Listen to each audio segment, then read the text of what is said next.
Welcome to Going the Distance with Go Long. I'm Jill Consor Beck, founder of Go Long. Go Long is a coaching service designed to help women over 40 cut through the clutter and learn to become the best version of themselves. On this show, I interview experts on topics that are of interest to women 40 plus, and I'm so excited about today's guest, Tami Reiss, founder of The Leader from Within. So Tami, welcome to the show.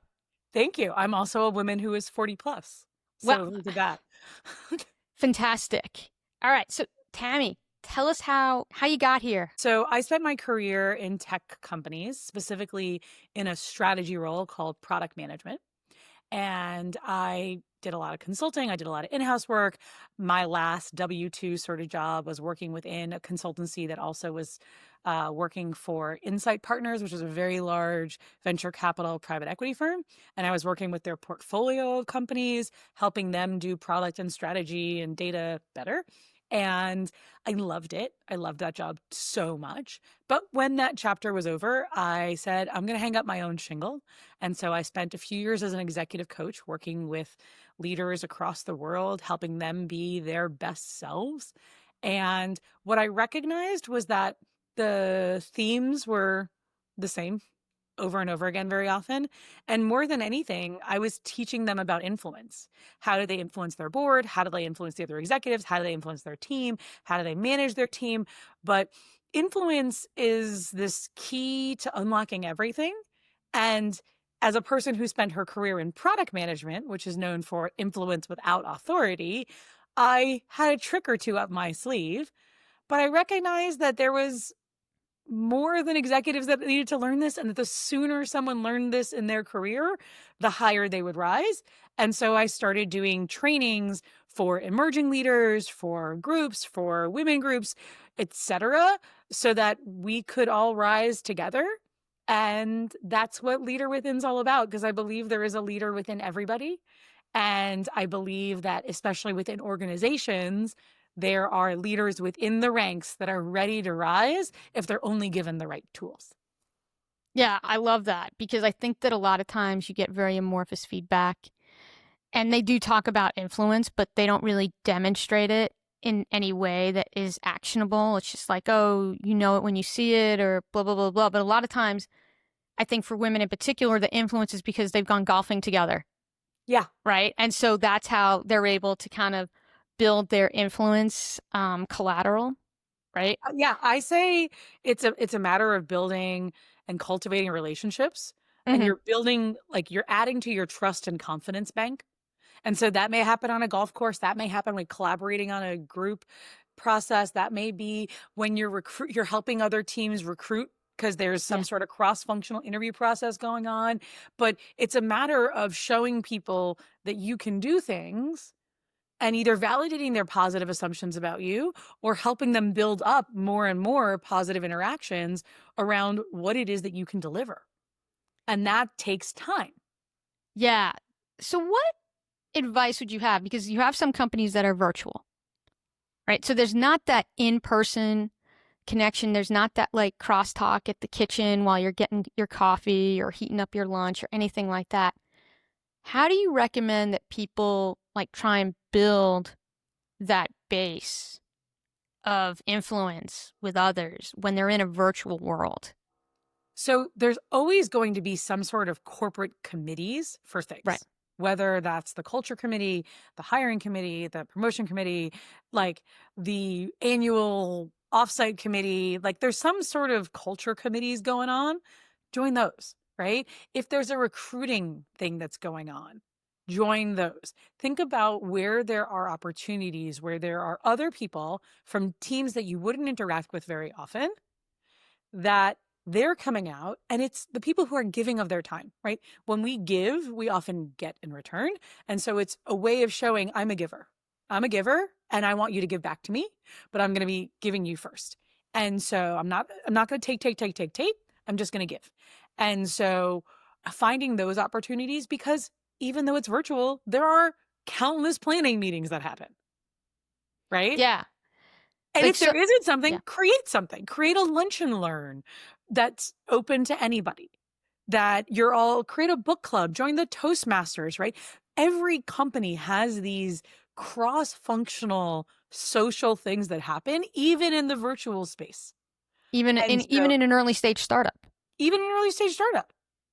And raise your hand. And if you're not invited to a particular meeting because you're not at a certain level, say, hey, is it okay if I'm a fly on the wall in that meeting? I want to hear more about the way these things happen. Or can I shadow you on some sales calls? Would it be okay if I shadowed a customer service person for 3 or 4 hours to better understand what our customer challenges are and how your team works? And most people are willing to offer a shadowing of a few hours, especially if it comes from a place of, I want to learn more about you so that the things that I'm doing don't make your life worse. I always said that customer success was the most underrated partner of product because everyone talks about the product and engineering connection and then like the product marketing thing. But to me, customer success is one of those things where you learn how people are using your product in ways that you didn't envision. Yeah. Like, I'm friends with John Strauss, who's the president of Greenhouse, the applicant tracking software. right. And he was president and CPO. He comes from a product and marketing background. And he actually, the way he developed a product manager internally was from the customer service team. And I was like, yes, I love that. Because they, by their nature, have empathy. Yeah. And that's such a strong foundation for a product. And in the children's book I wrote, What Do Product Managers Do? There's a line about how do you become a PM. And it says, some of us started as designers or engineers, and others had customer service careers. Because I wanted to call it out right there that Yeah. this is like part of the top 3 ways you're going to become a product person, that you've developed a love for fixing customer problems. I think the other thing when you're, we're doing a little bit of product management nerding since I'm a recovering product leader, So am is I. I believe that onboarding is so underrated in the product process. And I think people sleep on the onboarding because onboarding's not sexy at all, right? Everyone is so interested in like, hey, we're going to show you these analytics and blah, blah, blah, blah, blah. And now it's AI this and AI that. And we're going to AI the shit out of everything, right? AI only works when you have good data. Yeah, exactly. And we can have a whole other conversation about that. But how you onboard people, so whether it's a product or a services organization, whatever that is, your customer success team is left holding the bag when you don't have a good organic onboarding process within your product or your service. Like, Yeah. People and forget. it's, So I worked in B2B software for so long. yeah, That was my bread and butter. And yeah, so first of all, I actually owned online onboarding for JustWorks. That was our hmm, team. We were the product team for onboarding, which was also self-service enrollment. So yes, self-service enrollment, onboarding, that's what I did. And I can't even tell you like how many interesting experiments we ran about how to build trust and confidence for people as they're doing it. But what people forget in the B2B world is, yeah, you might go through an implementation yeah, where there's consultants and they're showing you how to use all the things and they're importing the data, all these things. But chances are at some point there's going to be a new staff member yeah, who missed the implementation and has no idea how to use the software. totally. And so unless you make it easy to use, easy to onboard, easy to understand what's going on, new team members are going to have resistance. And then you have the opportunity for someone who's come in from another company and used a different tool to start bashing your tool when it comes to your renewal cycle. So, Yeah. We could just go on and on this. yes. But I think that what is interesting to me is that there's a lot of customer engagement skills that I think that do translate to roles that aren't traditionally customer service related, right? Yeah. And how you think about training people to get sales style training, even if you're not in sales. So Yeah. maybe, what are your thoughts on that around So influencing? a lot of what I do is teach people sales tactics. Right? I'm Mm-hmm. teaching you how to get someone to want to do something. That's what salespeople do. They get you to want to sign on the dotted line. They get you to want the product. And that's an action they're taking. So when I say life's a pitch, or I'm talking about influence, or I'm training people in tactics for influence, it's really the sales training most people never got, but it's geared around empathy. It's geared around building empathy for the other side and Mhm. then trying to find a middle ground. And I think that customer service people are also pitching. When they are saying, here's a solution to your problem, they're pitching that. And you have to think about, how do you influence the customer to take the steps you've asked? And we, as customer service people, say things like, I think this will solve your problem. Or when you take these steps, it'll solve your problem. You're trying to build trust and confidence. And we all have that customer service person at the product we use all the time that we want to talk to Jenny Mhm. Yeah. or Yeah. Jorge or whoever it is that's Yeah. on the team that we Yeah. like. We trust them, right? Right. If they tell us something, they've already built that trust. They've influenced us, right? But so how do we have newer people showing off their knowledge, showing off their expertise faster so that when they try to solve someone's problem, someone actually follows the steps? That's still influence. Yeah. So how does someone, like on a more practical level, so let's say you have someone who's early stage and they're trying to figure things out. And again, it's definitely different than when we started out in terms of like the coaching and mentoring, Yeah. right? But I'd love to know some practical tactics that you like advise people, particularly someone who's early stage, on how they can work on that influence across peers and up and down the organization. Sure. So I have a framework called MAP. And this to me is the fundamental of influence. And you can use it again and again and again and again. And it's a simple to use framework. Map, you're mapping out your influence. So you think about it that way. And once you learn it, you can do it for anything. You can do it to convince your boss you deserve a promotion, an employee who's reporting to you to change something in their behavior, cross functionally, up, down, your mother in law that Christmas should be at your house this year, whatever you want. You can map your influence and convince someone of something, and not only convince them to do it, but make it so that they want to do it. And that's the big difference between telling someone to do something, authority, and influence, which is incepting this idea within their brain that it becomes something they want to do, that they're motivated to do it, that they're inspired to do it. Because when that happens, they give you their best work. And what you want is the best out of people. You don't simply want people to do something. You want people to do it at their best level so that they can be thinking critically about how it can be done better, and that you don't have a situation where they think they're following your instructions and they do something that is wrong. So, MAP. M, manifest where you want to go. Manifest where you want to go.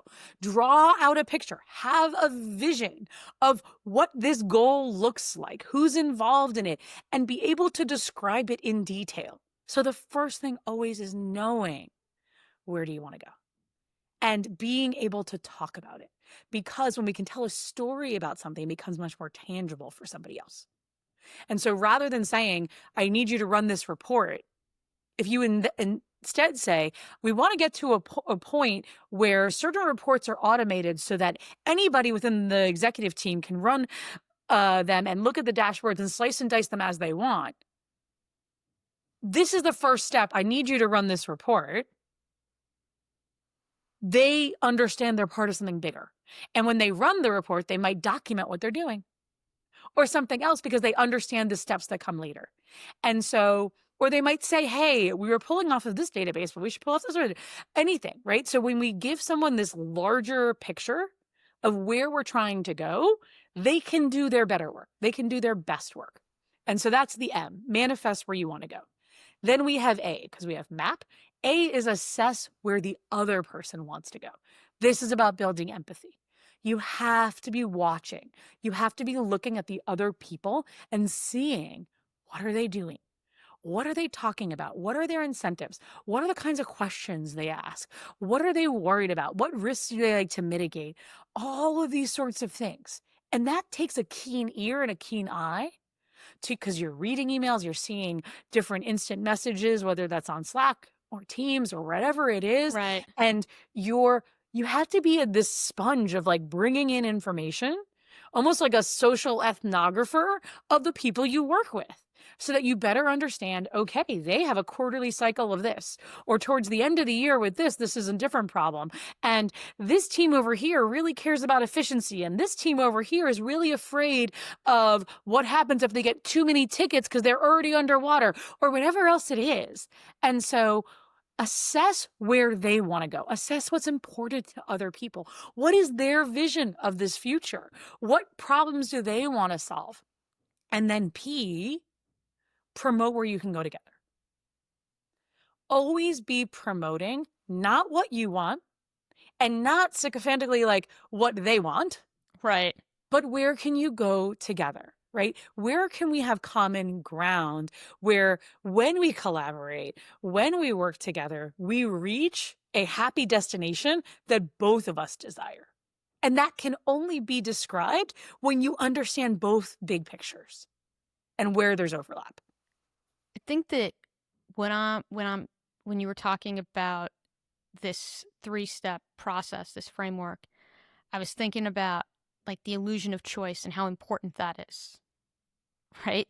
Because the thing, especially when you're working with executives, it's very rare that you can get away with giving an executive only one option Oh, and yeah. them not You to show think up with 3. You always show up with 2. less.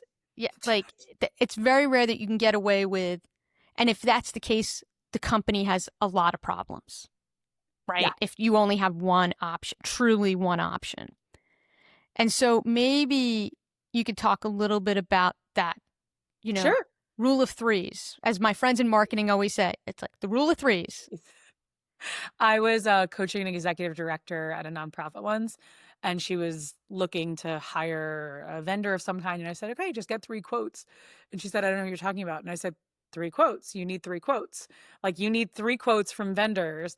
And it was a process that she had never gone through before. And she found it super enlightening because she learned that different vendors were going to pitch her different services. And she learned about the variety of services that could be offered. And I don't remember who she chose, but when she pitched it to the board, at least there were options. Right.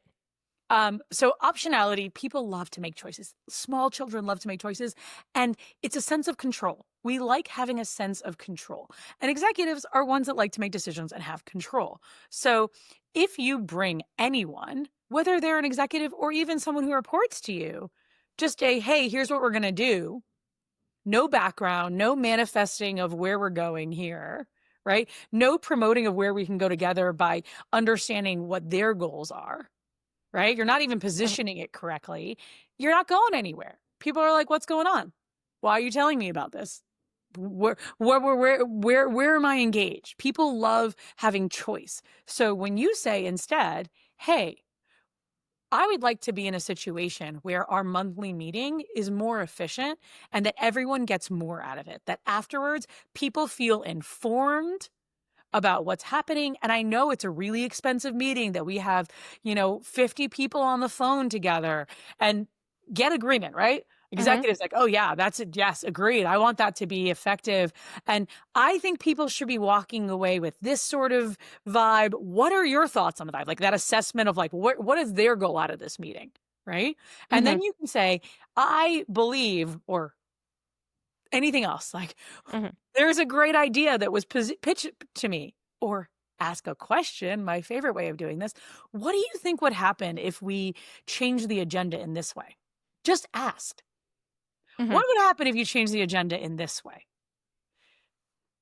Okay, cool. What about this other option, right? Or if you're going to be presenting something, you say, hey, we went through these 3 options. These are the pros and cons of each of them. We advise this option. What adjustments do you want us to make to this thing that we chose based on comparing it with other options that you think it'll be making more successful to reach your goals? Give them the opportunity to shift it a little bit, right? But inform them that you thought of things outside of the first thing that came to your mind. Yeah, and I think that that's what translates into that perception of executive presence and being strategic, right? Yes. Because And you're I mean, thinking for the forward. You're thinking yeah, forward. Strategic just means In the corporate world, strategic means I'm thinking about the future of the business. And I want to come back to the strategic thing, because there's so many times where like you've become fix-it girl, so you don't have the luxury of thinking like long term, Yeah. because you're You're trying just to fix. whack-a-moling. Yeah, you're Whack-a-mole. whack-a-mole. You're Oh, fixing shit from someone else, your predecessor, who was likely thinking strategically, but wasn't thinking through enough of how it would go. So then what happens is that someone has to come in and clean it up. yeah. And then when they ask for the promotion, they're like, oh, well, you're not strategic. And it's like, well, I didn't have the opportunity to be strategic because I was too busy cleaning up so-and-so's shit show. We just have to position that cleaning up the shit show as strategic, right? Right. So let's talk about that. Always be talking about the future, right? Always be talking about this manifestation of where you want to go, right? Mhm. Be able to talk about that. So when we talk about, hey, we want the customer service team to be able to grow to 24/7 and be an international or whatever it is, in order for that to happen, we need certain foundational things, and those are currently broken. So I'm going to be fixing those things so that we can make this bigger thing happen, right? And if there isn't a connection, why are you fixing it? Right? If you can't draw that line for yourself, it's not important. It's not actually a priority. But I think But the thing is that, if I can interrupt, that uh there's that whole thing of like, okay, I'm going to volunteer to fix it, right? Because I'm going to raise my hand, back to your earlier point of like, yeah, okay, I'm going to do that. And I think there's that line between when you're fix-it girl versus when you can delegate. oh, yeah. I mean, Right? that's a whole other level. Right. Yeah. And I believe in deputizing, which we'll get into in a second. But like, Yeah. make sure whatever it is you're fixing is of value to the company. Like, don't raise your hand for crap projects. Raise your hand for the things that you can clearly draw the line for. This is going to help us with business growth. This is going to help us with bottom line. This is going to help us with profitability. If you Mhm. can't draw that line, it's not a problem worth fixing. Right. It's not. Like, we need to stop thinking every problem is worth fixing just so we can have more check boxes and more gold stars. We want to fix the problems that will generate business value. Right. And we want to talk about it in a way that people understand it will generate business value. And in the nature of being more of an executive, you're right. You need other people. You need to be delegating. You need to be orchestrating other people. Sometimes you're going to say, I'm going to raise my hand to fix this. I'm going to create a SWAT team for it. I need somebody from sales to volunteer. I need somebody from customer service. I need somebody from technology to volunteer. And I will orchestrate them solving a problem to serve the greater good of the business. So But I'm don't not going wait. to So wait. actually turn a wrench myself, you know? Well, I think the thing is that I think a lot of people, they wait for resources to be assigned to them. Right. And and the thing is Yeah. that what we're talking about is that no, you need to take the bull by the horns and be proactive and say, like, look, I'm going to get a gang together and we're going to go solve this problem. And this is why this matters. And part of your influence, say, to the people that you're trying to recruit onto this is why this matters to the business. Mm-hmm. And This is is why a this is strategic initiative that you want to be part of. right. Like, you need to sell it a bit. But the thing is that you need to talk about why it matters and why people want to be on this bus. Yeah. Why and this that's is influence, right? That's You're the cool kids promoting, bus. where can we go together? Where can we go together? You can get a promotion because you'll have greater visibility on the executives because you're part of this strategic initiative. Right. You'll get more management Yeah. experience. You'll get there's always something in it for somebody else. Yeah. You just have to figure out what that is that's going to drive them. It's going to make them want to wake up in the morning or stay late at night to spend an extra hour working on this thing. Yeah. Right now, I think that there's not a lot of good guidance on these like soft skills out there. I Nope. mean, there never was, but I would say, I think because the tone of the workplace is degraded, truthfully, over the past 3 years since this job market has happened. There's not a lot of like coaching around things, as we talked about, like what being strategic means or executive presence. Yeah. And I hate the executive presence. You don't have enough executive presence. yeah, I mean, like the myth of executive presence, right? It's all bullshit. It's like, okay, again, it's a favoritism thing. It's a favoritism thing, but it's also this is what the world has accepted Yeah. as white male in their 50s, what they do. Yeah. And that is what our brains have been trained to designate as executive. And so in order to become executive presence and have executive presence, you need to tap into that a little bit, but do it in your own way. So that's why I created this Mastering Executive Presence course, this online course, because I think there are 4 A's to executive presence. And the first one, so many people forget, and it is authenticity. Don't be the white dude in their 50s. They hired you for a reason. It's because you're smart. It's because you're capable. It's because you're accomplished. Now you just need to continue growing upon that foundation of trust and confidence by being your authentically executive self. Look at different models of what it means to be an executive. That's the second A. Be aware. Be aware of what an executive looks like in your company. Is it more common for the executives to be out there presenting first, or do they stay back? Do they often delegate to one of their team members or deputize them so that they're presenting?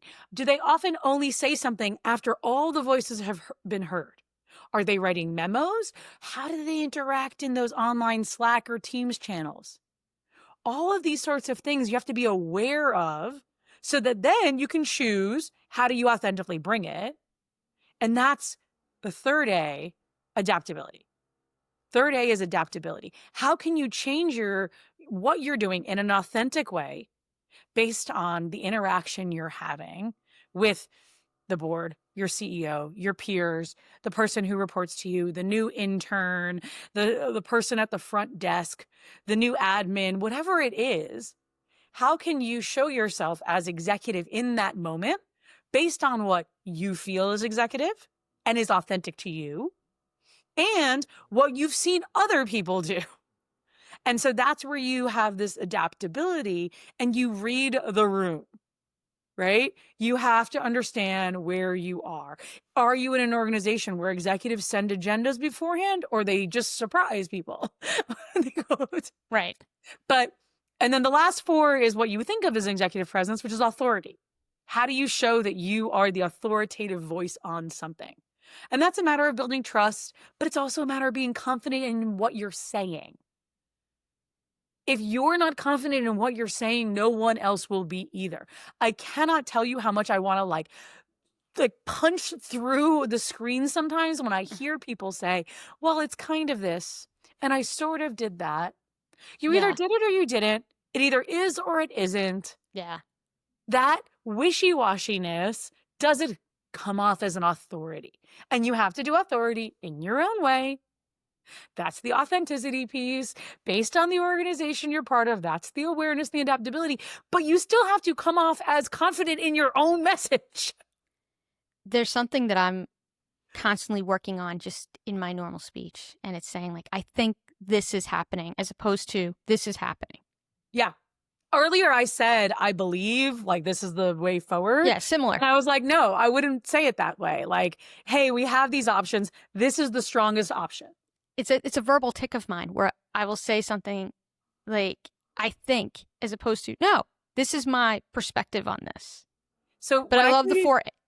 I love the 4 A's, the authenticity, the awareness, the adaptability, the authority. I think that those are really good things to think about. It kind of breaks the rule of 3s, but it's for a good reason. Well, they're A's. They're all A's. They're all A's, though, so that's good. Now, let's there are 4 aces, like in a deck of cards. Yeah, that's true. Aces. That's the 4 suits, in the cards. Yeah. There we go. So let's go back to, we touched upon this a little bit. I said delegator, and you're like, no, deputizer. So let's talk about that. Okay. So in general, when you become an executive, part of what you're doing is you're shifting from contributor to coordinator.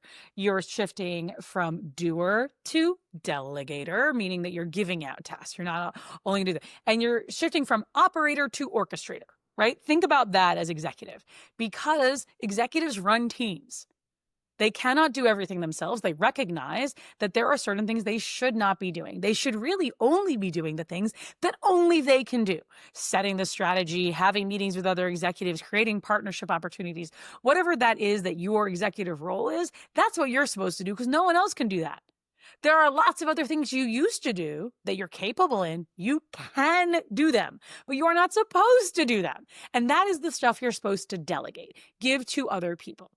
But to me, the strongest executives don't only delegate, meaning they give out tasks, they also deputize. They recognize people within their team and they say, you're ready to step up into leadership and take this piece of my responsibility away from me. You can now run this meeting. You I can love now this. own this dashboard. And it's different than delegation because you have a moment with them where you say, I'm passing the baton. This is now yours. I will tell all of the people I am going to share my gravitas, my trust bank, my confidence with you so that everyone else who already trusts me, now they trust you. And the way that's going to happen is I have to trust you to do it. And that involves an investment of my time. So I'm going to go through 3 cycles with you of doing this thing together. I'm going to do, you're going to watch and ask me questions. We're going to do it together. And then you're going to do, and I'm going to watch. I do, we do, you do.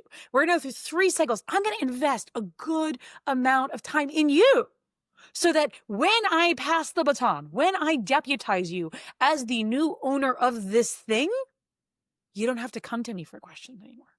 You can. You know I'm here, but you shouldn't need to as much. But what I love about the deputize is that it completely reframes the delegation, because delegation is like, hey, can you just go to this meeting for me? Yeah. Whereas opposed to, it's like, hey, Tami, I'm going to have you take over attending this meeting for me. And here's why. Yeah. In terms of, I need you, your perspective in terms of weighing in on, whatever they're covering in terms of topics in this meeting track and whatever But it's that also, is. in advance of this meeting, this is the way I normally prep for the meeting. Mhm. I always look at this dashboard before I go because the head of marketing always asks me a question about that. Right. Right. And this meeting is either owned by us or it's owned by another team. And so we sit back or we take the lead or we always talk at this period because we have to report on this or whatever it is so that they can do it as good as you would have or eventually better because they're going to own it themselves at some point. So I really love the deputize thing versus the delegate. I never heard it It's very framed like different. that. It's very different. It sounds similar, but it's not at all.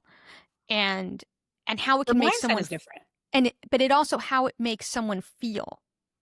Yes. That's the thing is that how does it make that person feel when they've been deputized as opposed to delegated to? You feel like someone trusts you. Yeah. I mean, so often, especially in today's world, right? We have this current situation where promotions are on hold, all of these things. How do you still help your team feel like they're advancing their career? They need to be developing new skills. They need to have new responsibilities. This is that moment. And Yeah. what's amazing about it is you also get credit for it. You come off as more of an executive because you're taking things off of your plate and you're developing the younger leaders or newer leaders in your organization. And that is what executives are supposed to do because for the health of the business, we want employees to stay longer. We want employees to move up in the ranks. We want their knowledge of the internal processes to be continued and advanced. And that's your job. You're showing you're good at being an executive by deputizing somebody else to do part of your work instead of doing it yourself. Yeah. I want to go back to authenticity because that's something I talk a lot about in my coaching around how you're showing up and what that looks like. One of the things, I talk about with building the habits is really like putting yourself like New Year's resolutions fail within like 19 days of the start of the new year. And the thing is that because most people, they forget one very important thing. They only focus on I want to lose weight. So that means I'm going to go to the gym 5 days a week. Yeah. They forgot about the vision. Why They are you forgot trying about to the lose vision, weight? but they also forgot about putting themselves in a position to be successful and what that is, right? So all that work you outlined earlier in the show in terms of like, say, when we talked about someone who's working in a virtual environment, it's like doing that legwork and doing the volunteering and, raising your hand to join this committee or take on this project that matters. It's like those are all the little steps that you put in day by day. You know, you're making those deposits, I call it. Yes. What am I going to do today that's going to get me closer to my goal? Right. So that What am this I way, going to do this week? right. So then when you do reach the goal, whether that's getting promoted or whatever it is, and you're taking the withdrawal, you have a lot of deposits in that you've made in terms of making that happen. But I feel like when people start to do habit change, they're just like, okay, I'm going to do this. And then they're like, I'm going to go to the gym 5 days a week and blah, blah, blah. And like that never works out if you haven't been going to the No. gym at all. And they don't put themselves in a position to be successful. And I try and work with them on under promising and over delivering in terms of building that habit. Like if you go twice a week and you feel like going a third day, great.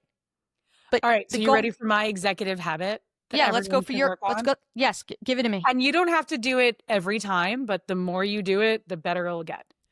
When people talk to me about executive presence, I often say it is TLDR. Too long, Right. didn't read. It's called an executive summary for a reason. So whenever you're writing an email, especially if there's people who are higher ranking on it, just write a 1-sentence summary. You don't have to do it on every email, but start getting into that practice of, can I summarize whatever it is I'm writing into the most distilled, important piece of information in 1 sentence? And I think with ChatGPT or Claude, yeah, there's no reason why you can't workshop that and build that skill. Totally. Like, and just keep working on that skill, because that will teach you to verbally communicate in a more summarized fashion. The next deck you pull out, you will be sure to have an executive summary slide. All of those things, it will advance the way you communicate, and that will be your executive presence, because you will show up and you will say, this is what we're talking about today because this is the problem we're trying to solve, and this is the current option on the table. And then everyone in the room is like, okay, we're ready to go. Yeah. I'm ready to follow that person into battle, because they have, they're cool, calm, collected. They have this summarized view that is digestible for me and everyone else here. And it also helps reduce like your mental clutter, because you're showing up as you. You're not trying to be someone that you're not. Like, you've done the work. You have to trust the work that you've done and trust your preparation. And if you are able to do that, then you're just thinking about, okay, I'm communicating my message.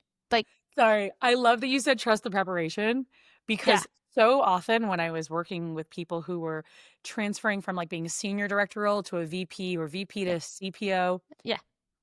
They're so used to writing decks that are like 30 slides long with all their data. And I just say, like, 2 or 3 slides is all you need. Everything else goes in the appendix. Yeah. Part of being an executive is not showing that you did your homework.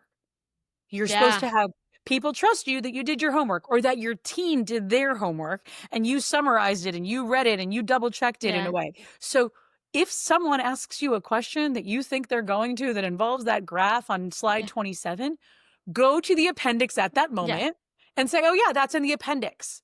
Let me go grab that slide, because you know it, because you've done your homework, but you're not showing it to people. This is a matter of showing that self-confidence, that authority, right? Like, I'm confident enough in what I'm presenting to you that I don't need you to see my work. Like, show me your work from like ChatGPT. Like, you're not asking me to do that because I'm in charge here, right? Like, this is my team. I love that. Why would I show you my work? No, I love that, because the thing is I'm a big fan of the appendix, but I think that I love how you framed that in terms of your job is not to show everyone you did your homework. Yeah. Your job is just to communicate your perspective on how the team should move forward. And that you did your homework. You can just say, like, we researched a number of options. Yep. Here's the summary slide, pro, con, blah, blah, blah, blah, blah. This is why we're moving forward with this option. Right. There's your rule of 3 again. But instead of having 5 different slides dedicated to each of the different options and pretending like you're giving people this optionality where they're doing the analysis too, you don't want them to do the analysis too. You want to say, my team's job was to do this analysis. We are coming forward with this proposal. Tell us what you like about it. Tell us what you don't like about it. Tell us what you would want to adjust about it, as opposed to asking me questions about how I got here to begin with. Assume I was rational and logical in getting here. Right. All right. I want to wrap up before we get Yes. into how people can contact you and what you have going on with your course and everything else. I want to talk about job interviewing, because right now, obviously, the job market is really rough right now. It And makes me so sad. it's just terrible in the sense of how, I think it's more of how people are being treated. It's like, okay, there's times where like supply and demand is out of whack. 4 years ago it was the other way around. It just switched very quickly, and it's been going on now for 3 years. And I think that what's been so hard to watch is how people are being treated in this process. And Ghosting. the ghosting, or like the really, like I was talking to someone recently, they did a 3-month interview process. They were given tons of positive feedback. Obviously, they made it through a 3-month process, talking to multiple people on site, all these things. And then they were told, you weren't dynamic enough. And that was the extent of the feedback. Well, maybe in the 3 months I lost my dynamo because I got exhausted by all the questions and repeating myself. Well, I mean, there's that. But what would you say in terms of how you translate influence to job interviews? So I like to assess where someone else wants to go, right? Mhm. And so put yourself in the mindset that when a company is going to hire you or anyone else, they are making a bet on you. They are going to invest you onboarding. They're going to invest 6 months in you really learning how to do your job, if not a year. And that's a bet that at the end of that, you're going to be able to do it well. And so think about how whatever it is you're doing can build that trust and confidence that you're the best bet they can make. So you have to think about each individual. Part of the map worksheet is that each person has their own row. You get one row for manifest, but each individual. So when you're talking to the head of technology, what are they concerned with? When you're talking to the finance person, what are they concerned with? Really thinking about, what does each of these individuals who I'm going to be interacting with need to hear from me that makes me the safest and best bet that if I am to be hired, I will help grow the company profitably. Right? And I won't cause problems with interactions with people, and that I'm going to get along with people, and that I won't be HR drama. Like, all of that stuff is what's ringing in people's heads every time they're interviewing someone. Is this person worth me putting a stamp of approval on, because I'm going to have to stick with that later, that I said this person we should make a bet on. Right. And so that's like the first thing. It's just the mindset. And then it's a matter of saying, okay, I have all of these skills out here, right? I have this dream job I want. They have this open position for what they're trying to get out of it. And let me tell you, the salesperson and the service person and the finance person and the recruiter, they all have different versions of what they want to get out of it. Right. Yeah, of course. And how can I promote that I can help this happen together, right? That I, in my skill set, in where I want to go, in where I want to advance my career, you're the right place for it. You're the right company for it, because I've done research on your company. And I've done research on you as an individual, and I know what you care about, and I'm going to show you that I am a safe and good bet. Right. Okay. I think that's really together helpful. We'll be in a great place. She should just say, if that's the way they treat people, I'm glad I didn't enter that culture. Yeah. I mean, it just still sucks, right? Yeah, you just don't it have still any. sucks. Yeah. Like when we were talking about it, there were like a couple other people on the phone. We were just like, yeah. It absolutely sucks. It absolutely sucks. And in a non-silver lining way, they showed her their true colors. Right, who they are. And so much of interviewing is figuring out, is this place the right place for me? Right. Also. Yeah. Not make them sell you ongoing. Like, we're not in that point of the economy, right? Right. But you don't want to go to a place that you're going to fail in. Yeah. Or that you're going to feel trapped in because, okay, I have to be here for a year or whatever it is. And it's like soul sucking, right? So they, like, I would say to her, they showed you their true colors. Yeah. They probably showed you hints of it earlier on. you can walk away with confidence that this was not going to be the right place for you. Right. All right. So, Tami, how can people find you? What do you have going on that maybe people can sign up for? All the things. All the things. Okay. So TamiReiss.com, you spell it correctly, you find me. Right. It will be TamiReiss. It'll be in the show notes. But it'll be in the show notes. Tami like Miami, and then Reiss, spelled a way you would never expect. And within my website, within the things that Jill will share with your community, there's a link to this Mastering Executive Presence course, which you're going to have a super duper deal on because of you're a listener. And I love helping women get advanced and learn this stuff. So like, we're talking like, it'll probably be like 30 or $50 for like something that I'd otherwise sell for 500. So like, enjoy that. That's awesome. Thank you. And November 18th, the book, What Do Product Managers Do, is coming out on Amazon. So feel free to buy yourself a copy. The illustrations are fantastic. And it's a fun way to laugh about the business world, if nothing else. That's awesome. I love it. And if you happen to be part of a team that you want to teach them better influence skills, because you know that will help your team be better at what they do, working cross-functionally, because everything we do is a group project. Yep. Send me a note. I'm happy to chat. Yeah. I actually told my nephew yesterday, he told me he changed his major and he's taken on a psychology minor. And I said, the one class that I wish I would have taken and I wish I was smart enough to take, to know that I needed to take, is organizational psychology. Oh, yeah. Because I mean, we did group projects in college, but the thing is that organizational psychology, I used to be like, what is psychology? That's all bullshit. Like, nope. Like that's like an easy cakewalk major. Like that's not like, it's not a technical major, like whatever. But organizational psychology.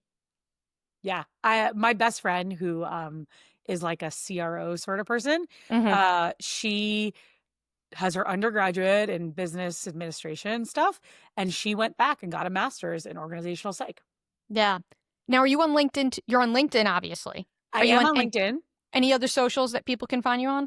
Instagram, Substack, theoretically I have a Facebook page, but YouTube, actually, you should know that if you subscribe to my YouTube channel, I'm going to be producing a lot more free content videos of things like what we're talking about here, and that'll be available there.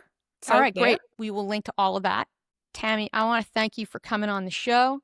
Thank you. And I'd like to thank our audience for tuning in. If you want to be able to ask questions for upcoming guests, sign up for Go Long coaching at golong.me or get a paid subscription to my Substack, which is linked in the show notes. Going the Distance by Go Long is edited by John Richardson and produced by Go Long, which is a bespoke coaching service for women over 40 that uses regular text nudges to help you work towards your goals, whatever they may be. So be sure to subscribe and like this show, Going the Distance with Go Long, on Spotify, Apple Podcasts, YouTube, or any other place where you watch your show. So with that, remember, it's your life. Go the distance. Go long.